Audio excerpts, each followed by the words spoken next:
Ven, Espíritu Santo, llena los corazones de tus fieles y enciende en ellos el fuego de tu amor. Envía a tu Espíritu y serán creadas todas las cosas, y renovarás la faz de la tierra. Oremos.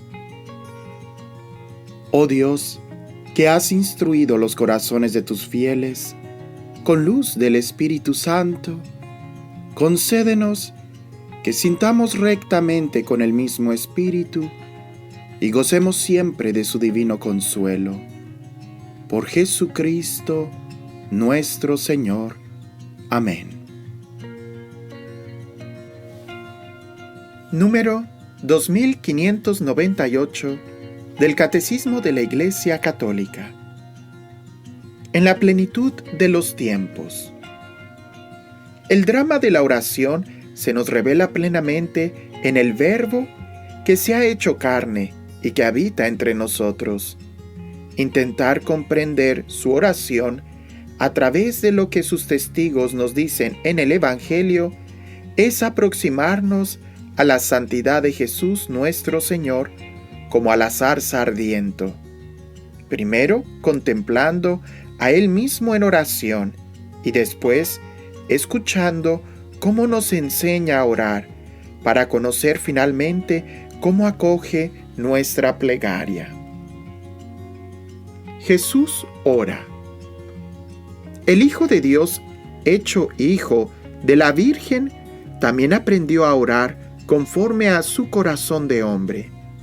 Él aprende de su madre las fórmulas de la oración, de ella, que conservaba todas las maravillas del Todopoderoso y las meditaba en su corazón. Lo aprende en las palabras y en los ritmos de la oración de su pueblo, en la sinagoga de Nazaret y en el templo. Pero su oración brota de una fuente secreta distinta, como lo deja presentir a la edad de los 12 años. Yo debo estar en las cosas de mi Padre. Aquí comienza a revelarse la novedad de la oración en la plenitud de los tiempos. La oración filial que el Padre esperaba de sus hijos va a ser vivida por fin por el propio Hijo, único en su humanidad, con los hombres y en favor de ellos. El Evangelio de San Lucas subraya la acción del Espíritu Santo y el sentido de la oración en el misterio de Cristo.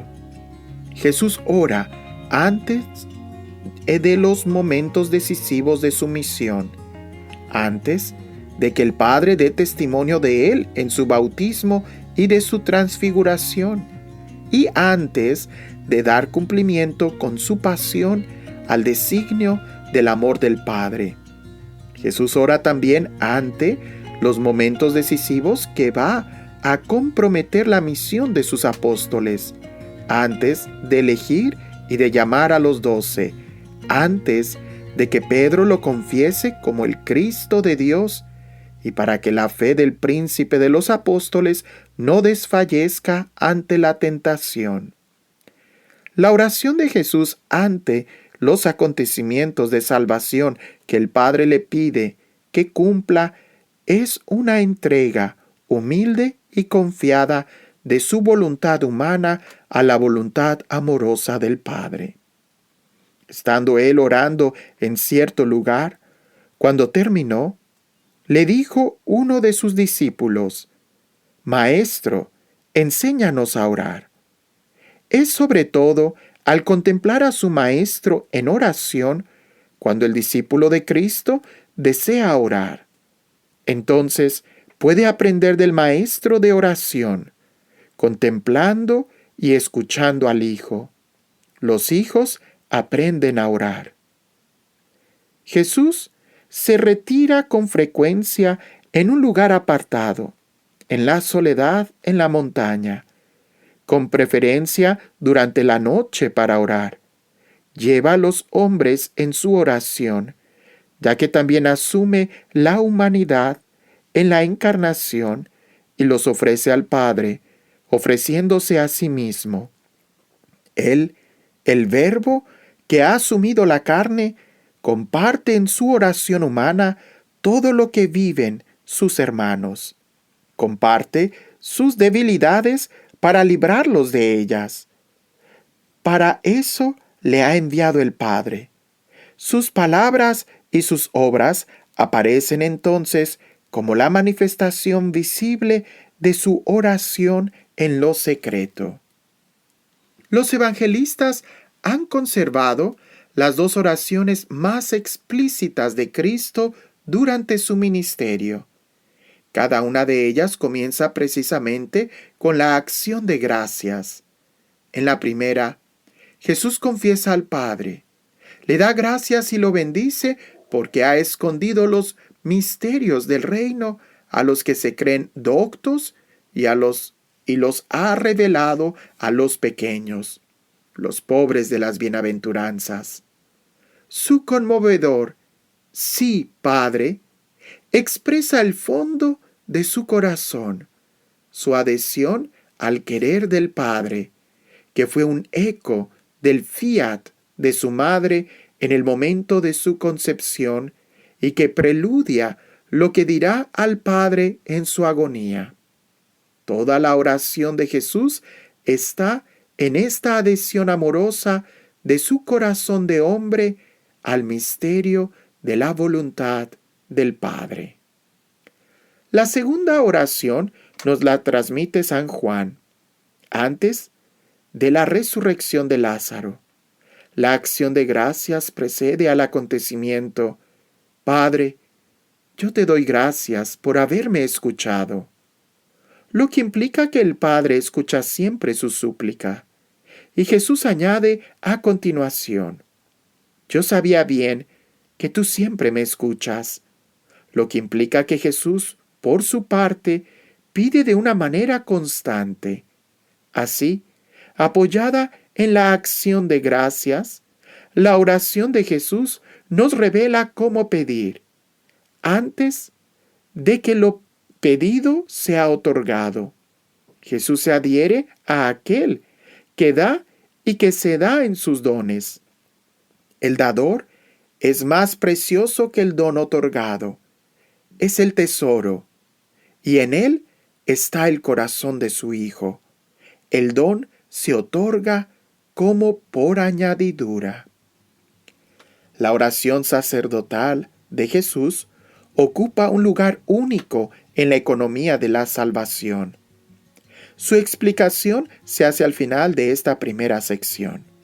Esta oración, en efecto, muestra el carácter permanente de la plegaria de nuestro sumo sacerdote y, al mismo tiempo, contiene lo que Jesús nos enseña en la oración del Padre Nuestro, la cual se explica en la segunda sección. Cuando llega la hora de cumplir el plan amoroso del Padre, Jesús deja entrever la profundidad insondable de su plegaria filial, no solo antes de entregarse libremente. Abba, no es mi voluntad sino la tuya, sino hasta en sus últimas palabras en la cruz, donde orar y entregarse son una sola cosa. Padre, perdónales porque no saben lo que hacen. Yo te aseguro, hoy estarás conmigo en el paraíso.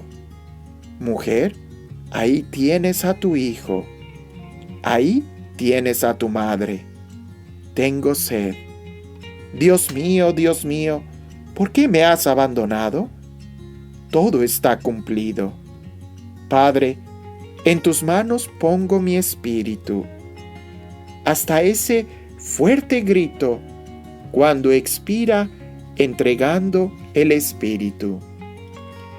Todos los infortunios de la humanidad de todos los tiempos, esclava del pecado y de la muerte, todas las súplicas y las intercesiones de la historia de la salvación están recogidas en este grito del Verbo encarnado.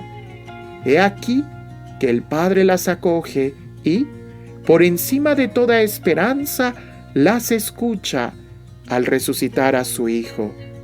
Así se realiza y se consuma el drama de la oración en la economía de la creación y de la salvación. El Salterio nos da la clave para su comprensión en Cristo. Es en el hoy de la resurrección cuando dice el Padre: Tú eres mi Hijo, yo te he engendrado hoy.